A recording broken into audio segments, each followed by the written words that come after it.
सरस्वती वाजेभिर्वाजिनीवती धीनामवित्र्यवतु ऐं चत्वारि वाक्परिमिता पदानि तानि विदुर्ब्राह्मणा ये मनीषिणः गुहात्रीणि निहितानें गयन्ते तुरीयं वाचो मनुष्या वदन्ते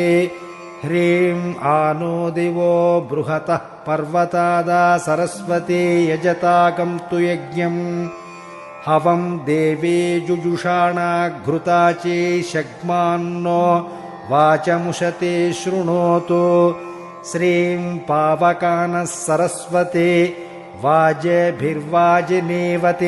यज्ञं वस्तु धिया वसुः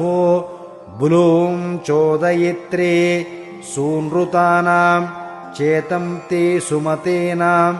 यज्ञं दधे सरस्वती।